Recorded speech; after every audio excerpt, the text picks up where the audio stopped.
For today's video, syempre, nagawa tayo ng tubular gold paint. Syempre, ito muna, lilihain muna natin siya. Yan, sisiguruhin natin na walang mga matitira na pintura na yun. Sumobra. Syempre, primer natin din siya. White. Yan. Siguruhin lang natin malinis para mas maganda. Tapos sprayan natin.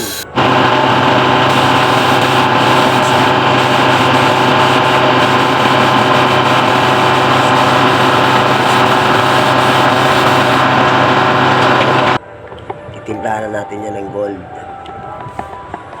Ayan ang gold. Siyempre, titimplahan na natin ng gold. Pintura na natin ng gold yung pinahinat natin na tubular.